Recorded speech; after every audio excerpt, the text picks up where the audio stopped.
'Eshwar' cinema తర్వాత అన్న నీకేమన్నా నీ లైఫ్‌లో కెరీర్ మారడం గాని, నీ లైఫ్ యాక్టింగ్ గాని ఏమైనా కొత్తగా లైఫ్ జర్నీ టర్న్ అవ్వడం ఏమైనా జరిగిందా? లేకపోతే ఎప్పుడు ఉండేలాగానే ఉందా? ఓహ్! చాలా జరిగినాయి. ఎలాగొచ్చిందన్న అసలు మామూలు ఆఫర్ మార్పు గూడా? 'ఈశ్వరా'? హ్మ్. సేమ్ 'కీరవాణి' గారు ఎలా చూసారో అదే 'రవీంద్ర భారతిలో' ఆహ్, 'జంధ్యాల హాస్యోత్సవం' అని చెప్పేసి హ్మ్. ఒక కార్యక్రమం జరిగింది. హ్మ్. దాంట్లో నేను ఇమిటేషన్ డాన్స్ చేస్తుంటే జలదంకి సుధాకర్ గారని రైటర్ హ్మ్. పరుచూరి బ్రదర్స్ దగ్గర ఆయన గోస్ట్ రైటర్‌గా హ్మ్. చేశారు. హ్మ్. హ్మ్.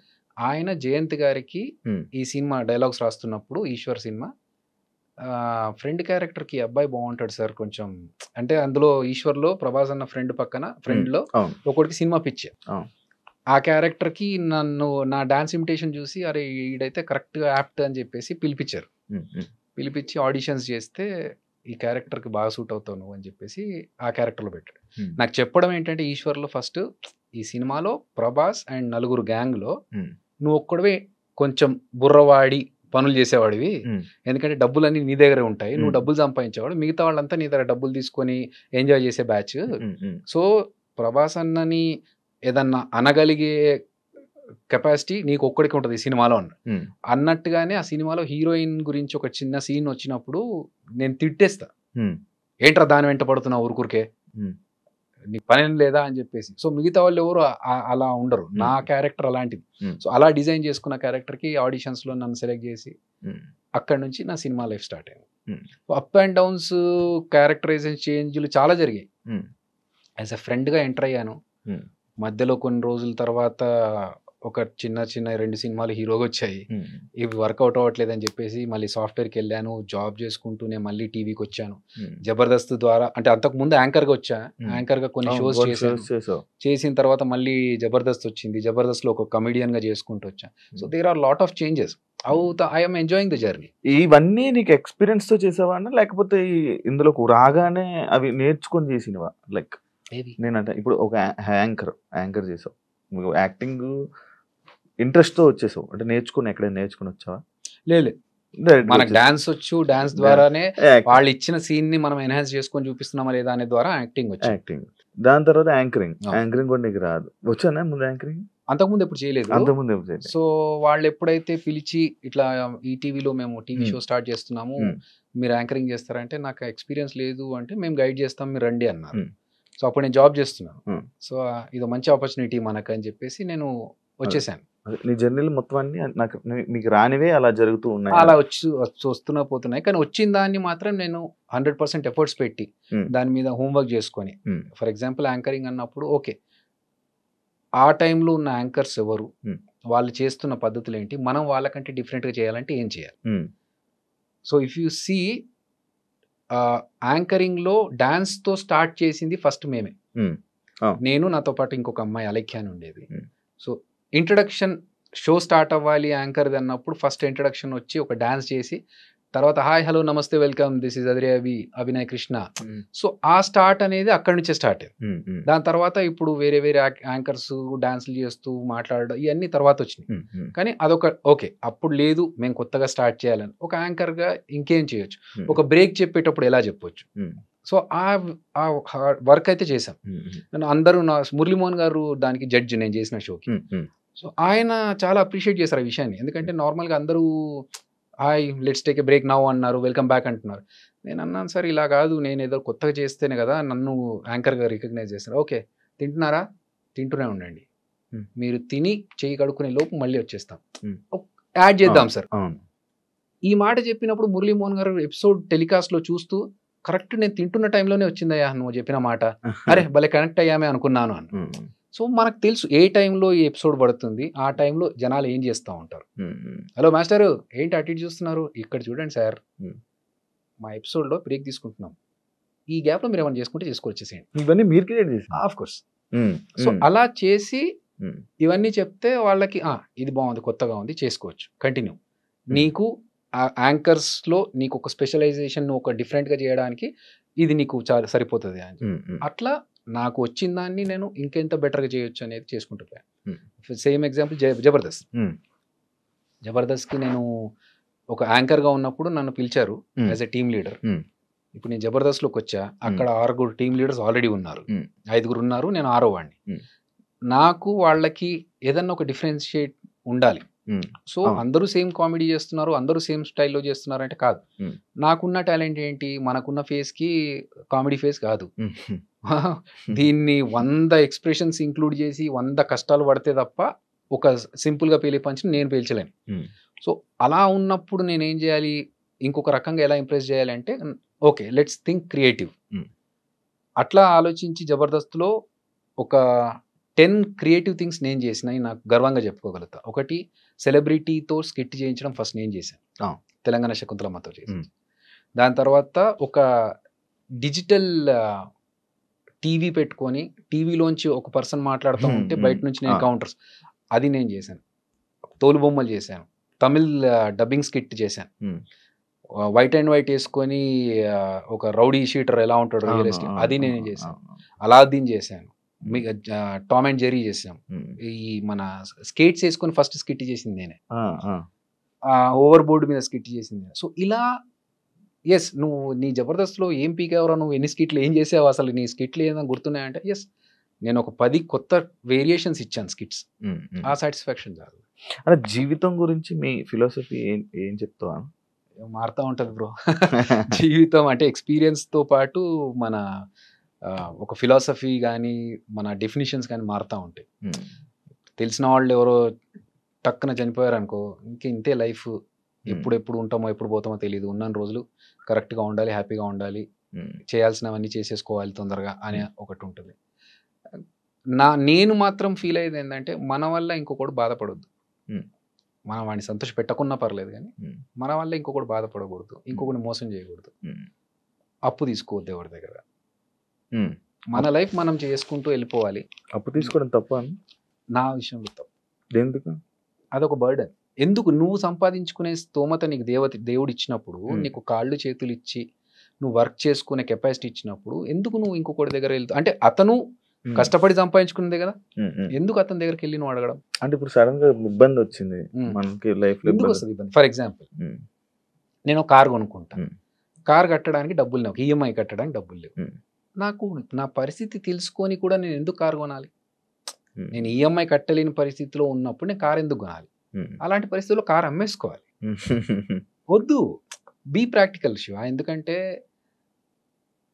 అవతల పర్సన్, మనకి అప్పు ఇచ్చే పర్సన్ కూడా కష్టపడి అతను కూడా సంపాదించుకుంటేనే కదా, అతను ఆ కెపాసిటీ అతనికి ఉండి అతను చేసుకోగలుగుతున్నప్పుడు మనం ఎందుకు చేసుకోలేకపోతున్నాం?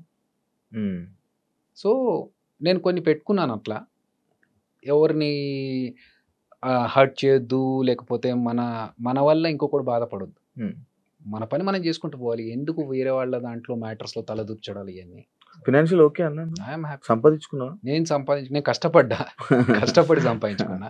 ఎందుకంటే నాకు తెలుసు సినిమా ఇండస్ట్రీలో స్ట్రగుల్స్ ఉంటాయని. సో నేను వర్క్ చేశాను, డబుల్ షిఫ్ట్స్ చేశాను. మార్నింగ్ సాఫ్ట్వేర్ జాబ్ చేశాను, మధ్యలో ఈవెంట్స్ చేశాను, జబర్దస్త్ చేశాను. ఒక్కొక్కసారి ఎలాంటి పరిస్థితిలో ఉండేదంటే నైట్ 2 o'clock వరకు షూటింగ్ చేసి మళ్ళీ మార్నింగ్ 8 కల్లా ఆఫీస్కి వెళ్ళిపోతే, కళ్ళకి నిద్ర లేక ఇట్లా రెడ్గా అయిపోతే ఒక 10 నిమిషాలు బ్రేక్ తీసుకుందామని వెళ్ళి బాత్రూంలో కమోడ్ క్లోజ్ చేసుకొని బాత్రూంలో ఒక 10 నిమిషాలు పవర్ న్యాప్. చాలా సందర్భాల్లో కార్లో డ్రెస్ మార్చుకున్న సిచ్యువేషన్స్ ఉన్నాయి నాకు. షూటింగ్ నుంచి ఆఫీస్కి వెళ్ళాలి, షూటింగ్ అయిపోయినాక హ్యాపీగా ఇంటికి వెళ్ళి పడుకోవచ్చు కదా, లేదు నేను ఆఫీస్కి వెళ్ళాలి. షూటింగ్లో మధ్యలో ఆగి షర్ట్ మార్చుకొని మళ్ళీ ఫార్మల్స్ వేసుకొని వెళ్ళి షూ వేసుకొని ఆఫీస్కి వెళ్ళేటప్పటికి మంచి నీట్గా దూకొని ఆఫీస్లోకి వెళ్ళిపోతాను. సో అది నాకు ఎవరో ఫ్రీగా ఇచ్చిన డబ్బు కాదు, నేను కష్టపడి డబల్ షిఫ్ట్లు, ట్రిపుల్ షిఫ్ట్లు చేసుకుంటూ ఒకసారి ఇక్కడ చేసుకొని మళ్ళీ అక్కడికి వెళ్ళి okay, that's okay, because we are not working for free. So డబ్బులు వస్తున్నప్పుడు మనం కష్టపడడం తప్పలేదుగా. అలా ఫైనాన్షియల్గా నాకు నేను జబర్దస్త్లో రాకముందే నువ్వు కొనుక్కుండే, నేను కొనుక్కుంది. సూపర్. అంటే ప్రొఫెషనల్, లైక్ మీ ప్రొఫెషనల్లో కొన్నిసార్లు బాధపడ్డ సిచ్యువేషన్లు ఉన్నాయని విన్నా. బాధపడ్డా? కొన్నిసార్లు, చాలా సార్లు పడతా ఉంటాం. అంటే అదే నేను విన్నది, లైక్ నువ్వు సపరేట్గా వెళ్ళి ఎలోన్గా ఫీల్ అవుతావు అంటే ఈ బాధను మళ్ళీ వేరే వాళ్ళకి ఎవరు షేర్ చేసుకోవు. అంతేగా, మనం హ్యాపీనెస్ షేర్ చేసుకోవాలని బాధలు షేర్ చేసుకుంటే ఏడుస్తావా? రేర్ కేస్, చాలా రేర్ కేస్. ఎలాంటి సందర్భాల్లో ఏడుస్తావా నార్మల్గా? నేను కొంచెం ఇమోషనల్. అవును, అన్నప్పుడు అర్థమైందన్న. లేదు, ఫ్యామిలీకి రిలేటెడ్ అట్లాంటివి ఏదైనా ఉంటే నేను అసలు తట్టుకోలేను. అదర్వైజ్ నేను ఒక చిన్న ఇన్సిడెంట్ చెప్తా. మంచి క్వశ్చన్ అడిగిన దానికి నేను ఒక ఇన్సిడెంట్ చెప్తా. చేతికి నాకు 15 కుట్లు పడ్డాయి. ఓకే. సో ఇదేం జరిగిందంటే అంత అయిపోయింది ఇదేం జరిగిందంటే ఒక మూవీలో ఫైట్ సీక్వెన్స్ చేస్తున్నాం. ఆ కొట్టినప్పుడు ఆ ఫైటర్కి పన్నుకు తగిలింది. తగలడం వల్ల ఇది కట్ అయిపోయి ఇది ఇంత వాచిపోయింది. అప్పుడే బ్లడ్ బ్లీడ్ అవుతా ఉంది. ఇది కట్ అయిపోయింది. ఇంకా చేతికి కట్టు కట్టుకొని షూటింగ్ మధ్యలో ఆపలేంగా, వాళ్ళకి ఇబ్బంది, మళ్ళీ అంతమంది వెయిట్ చేస్తున్నప్పుడు కట్టు కట్టుకొని షూటింగ్ అంతా ఫినిష్ చేసాం. మార్నింగ్ 9కి 8:30 9కి దెబ్బ తగిలితే ఈవినింగ్ 6 వరకు షూటింగ్ అలాగే చేసాం. అయిపోయేసరికి ఇంత లావుగా వాచింది. ఏడుపు రావట్లేదు, బాధ, నొప్పి కొడతా ఉంది లోపల నుంచి. కానీ అది అయిపోయినాక నేనే కార్ డ్రైవ్ చేసుకుంటూ మళ్ళీ ఇంటికి వచ్చి ఇంట్లో వాళ్ళకు చెప్పకుండా పట్టి కట్టేసుకున్నా కదా. ఏం లేదు, చిన్న లోపల ఏముందో తెలియదు వాళ్ళకి. అప్పటికే సూచర్స్ వేయించేసి పట్టి కట్టేసుకొని పైకి వచ్చేసి ఫంక్షన్ ఉందన్నారు కదా పోదామా అని. కానీ చేతికి బాగాలేదు కదరా నీకు. ఏం కాదు, ఒక చేయి ఉంది కదా. సో ఒక్క చేతితో డ్రైవ్ చేసుకుంటూ వాళ్ళని తీసుకెళ్ళా. అంటే ఫిజికల్గా నేను మెంటల్గా అంటే ఇప్పుడు నాకు చెయ్యి నొప్పేసింది, అయ్యయ్యో నాకు ఎట్లా అని చెప్పి బాధపడుకుంటూ కూర్చునే టైప్ కాదు. అదే చెయ్యి పెట్టుకొని అలాగే చెయ్యి అట్లా పెట్టుకొని యూఎస్కి వెళ్ళా. ఇంకోటి నెక్స్ట్ 2 daysలో యూఎస్లో షో అండి. సో నాకు ఇప్పుడు చెయ్యి బాగాలేదు, నేను ఆగిపోతాను, నాకు నొప్పేస్తుంది, ఇవన్నీ ఉండవు. తగిలింది పోతుంది, తగ్గిపోతుందిలే, ఆ టైప్ ఆఫ్ పర్సనాలిటీ. ఇది అయ్యింది కదా అని చెప్పి బాధపడుతూ కూర్చొని దాని గురించి ఓకే వాట్ నెక్స్ట్, దీన్ని ఎలా మనం సాల్వ్ చేసుకోవాలి, ఈ ప్రాబ్లం వచ్చింది, ఇంత క్రైసిస్లో ఉన్నాము, దీన్ని ఎలా సాల్వ్ చేసుకోవాలి. నాకు చాలా అవమానాలు జరిగాయి. ఒక రౌండ్ టేబుల్, ఒక 4-5 కూర్చోబెట్టి నేను ఒక డైరెక్షన్ చేస్తా అని చెప్పి ఒక స్టోరీ చెప్పడానికి వెళ్ళినప్పుడు ఇన్ఎక్స్పీరియన్స్డ్ వాళ్ళంతా. నేను రాజమౌళి గారి దగ్గర వర్క్ చేశాను, ఇన్ని సంవత్సరాల నుంచి ఇండస్ట్రీలో ఉన్నాను అని నేను అక్కడ డిసప్పాయింట్ లేదు. నాకు 6 కూర్చొని ఇది ఎట్లా అదెట్లా, అరే వాట్ ఈజ్ యువర్ ఎక్స్పీరియన్స్, మా ఎక్స్పీరియన్స్ గురించి మీరు పక్కన పెట్టండి, మేము డబ్బులు పెడుతున్నాం, మీరు చెప్పండి దీనికి. సరే okay, give me some time, I will prove it అని చెప్పి నేను మళ్ళీ నైట్ కూర్చొని ఇది ప్లాన్ చేసి వాళ్ళకి 1 గంటలకు మధ్యరాత్రి లేచి ఇదంతా ప్లాన్ చేసి this is what I was thinking, ఇప్పుడు మీకు సాటిస్ఫాక్షన్, ఎందుకంటే నేను మాటలో చెప్తే మీకు అర్థం కాదు, దిస్ ఈజ్ ద ప్రూఫ్ అని చెప్తే ఓకే. సో అవన్నీ జరుగుతున్నప్పుడు ఏంటంటే ఇంత పేరు సంపాదించుకొని ఇన్ని సంవత్సరాల నుంచి ఇండస్ట్రీలో ఉండి వాళ్ళు మాట్లాడుతుంది ఏంటంటే ఓకే ఎలా నమ్మాలండి అంటే అదోకే, యాజ్ ఇఫ్ అసలు నీకు రాదు, నువ్వు వేస్ట్ అన్న రేంజ్లో మాట్లాడుతూ ఉంటే ఎంత బాధ అనిపిస్తూ ఉంటుంది. కానీ ఓకే, అది వాళ్ళ పాయింట్, మనం we have to prove. Jabardasth స్టార్టింగ్లో నేను 13 స్కిట్ల వరకు నేను కొట్టలేదు. నేను అమితాబ్ బచ్చన్ ఒక ఎగ్జాంపుల్గా తీసుకున్నా. I always look at the positive side. Amitabh Bachchan కూడా 13 సినిమాలు రాలేదు, హిట్లు పడలేదు, అసలు నీ వాయిస్ ఏం వాయిస్ రా బాబు అని పంపించేసిన పర్సన్ అతను. తర్వాత ఈరోజు సూపర్ స్టార్ అయ్యాడు. మనం ఎందుకు పక్కనే బాధపడి వెళ్ళిపోవాలి, లెట్స్ ప్రూవ్ అని చెప్పేసి ఒక స్కిట్ కష్టపడి బాగా చేసి కొడితే సూపర్ ఇంకా వెళ్ళిపోదాం చాలే అనుకున్నా. మళ్ళీ ఇంగ్లీష్లో ఒక సేయింగ్ ఉంది, మనం ఫస్ట్ది సెకండ్ది కొట్టలేకపోతే ఫస్ట్ది ఫ్లూక్లో వచ్చిందిరా, ఆయన వెళ్ళిపోతున్నాడు కాబట్టి ఇచ్చినట్టున్నారులే అని అంటారు. వద్దు, చేసి చూపిద్దామని చెప్పి మళ్ళీ సెకండ్ స్కిట్ కొట్టే. ఇంకా దాని తర్వాత మెల్లమెల్లగా ఓకే నాకు ప్యాటర్న్ అర్థమయ్యి. సో అలా ప్రాబ్లం వచ్చినప్పుడు దాని గురించి బాధపడే కంటే దీన్ని ఎట్లా సాల్వ్ చేసుకోవాలి, what is the next step అని ఆలోచిస్తాను. చాలా సార్లు అవమానాలు జరుగుతూ ఉంటాయి కానీ ఏడ్చుకునేంత ఇదైతే కాదు, నేను బాధపడను అట్లా. ఓకే, ఎమోషనల్ మన కంట్రోల్ చేసుకుని అన్న. మన జబర్దస్త్ వాళ్ళు లైక్ పొలిటికల్గా కొంచెం బాగా సపోర్ట్ చేస్తుంటారు, పొలిటికల్లోకి వెళ్తుంటారు. నువ్వేంటన్నా దేనికి సపోర్ట్ చేయవు, దేనికి వెళ్దాం? చెప్పేగా, మన పని మీద మనం కాన్సన్ట్రేట్ చేద్దాం, మన పని ఫోకస్. ఇక్కడ నాకు ఆల్రెడీ డైరెక్షన్ది ఇదన్నీ ప్లాన్స్ ఉన్నాయి కదా. ఈ ప్రాజెక్ట్ ఒకటి స్టార్ట్ అవుతా ఉండింది, ఆ పనిలో ఉన్నాము. ప్లస్ నాకు నిజంగా కూడా పెద్ద పాలిటిక్స్ అంటే పెద్దగా ఇంట్రెస్ట్ ఉండదు. అట్లా పాలిటిక్స్ అంటే నువ్వు అడిగిన ఫస్ట్ క్వశ్చన్కి ఆన్సర్ అదే అవుతుంది, రాజకీయాలు జరుగుతాయంట కదా అన్నప్పుడు. నాకు రాజకీయాలు జరుగుతాయి అనే విషయంలో ఇంట్రెస్ట్ ఉంటే నేను రాజకీయాలు ఎక్కడో ఒక దగ్గర గేమ్ ఆడాల్సి వస్తుంది. అంటే I like who is a best administrator. అది ఎవరైనా సరే, if they are doing good for the society or for the people, I definitely respect them and love them అంతవరకు. అన్న జీవితంలో ఒక ఫైనల్, ఇది నాకు ఫైనల్ ఒక డ్రీమ్ అని అనుకునేది ఏంటన్నా అనేది? నాకు యాక్చువల్గా డైరెక్షన్ అనేది ఉండింది. డైరెక్షన్ చేయకుండా అంటే ఈ కోవిడ్ ఇవన్నీ చూసిన తర్వాత అమ్మా వచ్చిన వాళ్ళందరూ పుట్ట ఎగిరిపోతున్నారు. ఇదేమో మన కోరిక చాలా రోజుల నుంచి జబర్దస్త్లోకి రాకముందు నుంచి డైరెక్షన్ చేయాలనే కోరిక ఉండింది. తీరకుండానే పోతానా అలాంటి సిచ్యువేషన్. ఎందుకంటే ఈ మధ్య కాలంలో హెల్త్ ఇష్యూస్ తోని ఎంగేజ్ ఉన్న వాళ్ళు కూడా అందరూ ఎప్పుడు ఏమవుతుందో తెలియట్లేదు. లైఫ్ ఈజ్ అన్ప్రెడిక్టబుల్ ఇప్పుడు ప్రెసెంట్. సో ఇది ఒక్కటి మిగిలిపోద్దా, మళ్ళీ నేను పాత సినిమాలో చూపించినట్టు దయ్యమై డైరెక్షన్ చేయాలని తిరగాల్సి వస్తుందా అనేది ఒక్కటి నన్ను హాంట్ చేస్తూ ఉండింది. థ్యాంక్స్ టు గాడ్ నాకు ఒక నా పేరు అనౌన్స్మెంట్ కూడా వచ్చేసింది. Director return and directed by Abhinay Krishna అని చెప్పేసి ఆహా నుంచి. సో అభినయ్ కృష్ణ అంటే కొంతమందికి తెలియదు కదా. అభినయ్ కృష్ణ అనే నా పేరు డాక్టర్ సి నారాయణ రెడ్డి గారు పెట్టారు. సో నేను ఒకసారి ఒక ప్రోగ్రామ్ చేస్తున్నప్పుడు ఆయన చూసి ఏం పేరమ్మా నీ పేరు అంటే హరికృష్ణ, నా అసలు పేరు హరికృష్ణ. సో నేనే మర్చిపోయా యాక్చువల్లీ ఇప్పుడు. సో హరికృష్ణ సార్ అంటే నీ పేరు నీ పర్ఫార్మెన్స్కి నీ టాలెంట్కి తగ్గ పేరు కాదమ్మా అది, నీకు ఇంకా వేరే ఏదైనా ఉండాలి అంటే సార్ నేను వెయిట్ చేస్తున్నాను అలాంటి కొత్త పేరు ఏదైనా పెట్టుకుందాం. ఎందుకంటే నేను చిరంజీవి గారి ఫ్యాన్. సో చిరంజీవి గారు ఎప్పుడైతే శివశంకర వరప్రసాద్ నుంచి చిరంజీవి అయ్యారు, అరే నేను కూడా ఏదైనా పేరు మార్చుకుంటే బాగుంటుందేమో నాకు కూడా అనే దాంట్లో ఉన్నప్పుడు కరెక్ట్ టైంలో అది కోఇన్సిడెంటల్గా ఆయన నీకు వేరే ఇంకో ఏదైనా పేరు ఉంటే బాగుంటుందమ్మా అంటే సార్ నేను వెయిట్ చేస్తున్నాను సార్ అలాంటి పేరు కోసమే అంటే సరే నేను చెప్తానులే అన్నారు. అంత పెద్ద మనిషి ఆయనే చెప్తా అన్నప్పుడు ఇంకా మనకి ఓకే సార్ అంటే నాకు రేపటి వరకు టైం ఇవ్వు నేను చెప్తా అన్నారు. ఓకే రేపటి వరకు అనుకున్నాను. ఆయన ప్రోగ్రామ్ ఫినిష్ అయ్యే లోపు స్టేజ్ మీద పిలిచి అభినయ్ కృష్ణ ఎలా ఉంది అన్నారు. ఇంకా అస్సలు నాకు మాటలు లేవు, ఫిక్స్ టైటిల్. కొంతమంది ప్రేక్షకులు గుర్తుపట్టలేరు కదా అన్న, ఆడియన్స్. దట్స్ ఓకే, ఫేస్ అయితే గుర్తుపడతారుగా.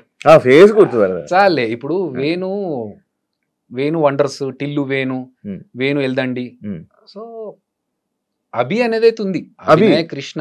అయితే అదిరే అభి కంటే ముందు నుంచే అభినయ్ కృష్ణ అనే పేరు నాకు ఉంది. సో మధ్యలో జబర్దస్త్ ద్వారా అదిరే అభి అనే వచ్చింది తప్ప అభినయ్ కృష్ణ అనేది ఫస్ట్ నుంచి ఉంది నాకు. సో ఇప్పుడు తెలుసుకుంటారు అభినయ్ కృష్ణ కంటే అదిరే అభి కంటే ముందు అభి అని ఏకే అని తెలుసు జనాలకి.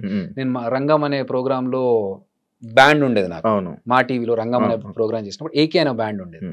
సో రష్మి ఇప్పటికీ ఏకే అని పిలుస్తుంది. అట్లా అప్పుడు ఆ పేరు జబర్దస్త్ లో ఉన్నప్పుడు అదిరే అభి, ఇప్పుడు అభినయ్ కృష్ణ. ఓకే కొత్తగా పేరు నా పేరు ఇదండి అని చెప్పుకుంటుంది, ఫైన్. ఫేస్ అయితే తెలుసు కాబట్టి ఓహో ఈ పేరు మారిందా అనుకుంటే చాలు. జబర్దస్త్ వల్ల ఏమైనా ఎఫెక్ట్ అయ్యావా? పాజిటివ్ గానే నెగిటివ్ గానే. రెండు. నేను నెగిటివ్స్ పెట్టుకోలేదు మైండ్ లో, బట్ పాజిటివ్ అయితే డెఫినెట్ గా ఫైనాన్షియల్ గా నాకు సపోర్ట్ దొరికింది, పేరు బాగా వచ్చింది నాకు. పెద్ద డైరెక్టర్ దగ్గరికి ఒకసారి పెద్ద ప్రొడ్యూసర్ గారి దగ్గరికి వెళ్ళినప్పుడు ఇండివిజువల్ గా సెపరేట్ గా వెళ్ళినప్పుడు నేను చూసానమ్మా జబర్దస్త్ లో చేస్తావు కదా నువ్వు అని చెప్పి వాళ్ళు ఇచ్చిన రెస్పాన్స్ చాలా హ్యాపీగా అనిపించింది. That is a positive side. డబ్బుల పరంగా నాకు ఎప్పుడు ఇబ్బంది కలగలేదు జబర్దస్త్ లో ఉన్నప్పుడు. ఆపర్చునిటీస్ ఎక్కువగా వచ్చాయి. ఒకసారి జనాలు మీరు అన్నట్టు బూత్ షో కదా అనే పాయింట్ వచ్చినప్పుడు ఓకే బూత్ షో అంటే నేను ఒకసారి ఒక ప్రోగ్రామ్కి వెళ్ళినప్పుడు లండన్కి వెళ్ళినప్పుడు అసలు కొంచెం ఇది డీసెంట్ ఫ్యామిలీస్ వచ్చేది, డబల్ మీనింగ్స్ ఏం రాకుండా చూసుకో. You haven't seen my anchoring sir, good that you have given a disclaimer but I know how to handle the crowd, leave it అని చెప్పేసి ప్రోగ్రామ్ అయిపోయిన తర్వాత మళ్ళీ వాళ్ళు వచ్చేసి అసలు మేము ఎక్స్పెక్ట్ చేయలేదండి, మాకందరికి ఒక వేరే పర్సెప్షన్ ఉండింది, బట్ మీరు చేసిన తర్వాత మాకు everything is clear now. It depends on the situation, మనం ఏ సిచ్యువేషన్లో ఉన్నామో దాన్ని బట్టి. So almost of the things are positive only. కానీ ఎప్పుడైనా నో చెప్పలేక చేసి ఇబ్బంది పడింది ఏముందా? చాలా సార్లు ఉందా అన్న నీకు అది? నో చెప్పలేవా? నో చెప్పలేను అంటే నేనేం ఆలోచిస్తా అంటే తెలుసు నాకు అవతల వాడు మనం వాడుకుంటున్నాడు, మనం నో చెప్పలేకపోతున్నామని తెలుసు. సో దీనివల్ల నాకు ఏమైనా లాస్ ఉందా అని ఆలోచిస్తాను. ఓకే దీనివల్ల నేను టైం స్పెండ్ చేస్తున్నాను, మేబీ కొంచెం ఎఫర్ట్స్ పెడుతున్నాను అంతే కదా, ఓకే ఫైన్, ఆడికి హెల్ప్ అవుతుంది కదా, లెట్ ఇట్. ఇంత ఈ సినిమా జర్నీలో నీకు అర్థమైంది ఏంటన్నా? క్లియర్గా నాకు ఇంకా అర్థం కాలేదు. ఎక్స్పీరియన్స్ ఇన్ని లేదు చెప్తాను కదా, సిచ్యువేషన్ బట్టి మారుతూ ఉంటుంది, ఫిలాసఫీ మారుతూ ఉంటుంది Shiva.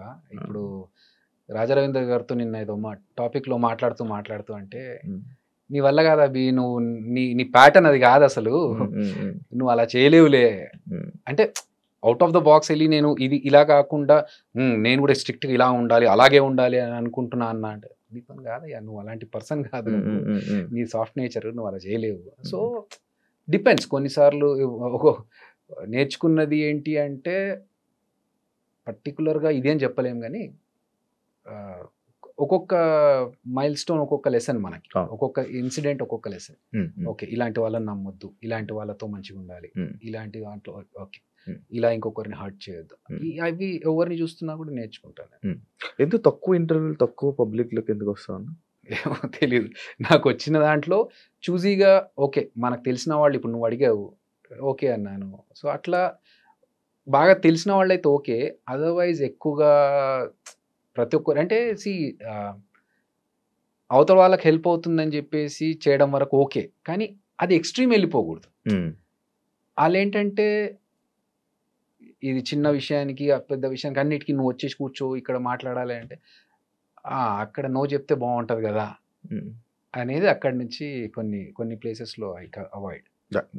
Thank you so much bro, చాలా మంచిగా మాట్లాడుకున్నాం, ఎక్కువ బర్స్ట్ అవుట్ అవ్వకుండా చాలా బస్ట్ అవుట్ అవ్వడానికి ఏం లేవు, మంచిగా హ్యాండిల్ చేసావు. Thank you so much. And నీ డైరెక్షన్ మంచి మూవీ సిరీస్ ఏదైతే ఉందో అది మంచి సక్సెస్ అవ్వాలి, చిరంజీవ సక్సెస్ అవ్వాలని, ఆడియన్స్లో మంచి వ్యూవర్షిప్ రావాలని, దాని గురించి మళ్ళీ మాట్లాడుకుని ఎలా అయితే వేణుగారికి నేమ్ వచ్చిందో సిరీస్లో ఒక డైరెక్టర్గా, యాజ్ ఎ డైరెక్టర్గా కూడా నీకు అంత మంచి నేమ్ రావాలని మనస్ఫూర్తిగా కోరుకుంటున్నాను అన్న. And all the best for your next projects. And అందులో నాకు కూడా ఒక అవకాశం ఇస్తాను, ముందు చెప్పావు కాబట్టి ప్లాన్ చేద్దాం. థ్యాంక్ యూ సో మచ్ అన్న. చూసారు కదా ఇంటర్వ్యూ, ఇంకో గెస్ట్తో మళ్ళీ మీ ముందుకు వస్తా. అంతవరకు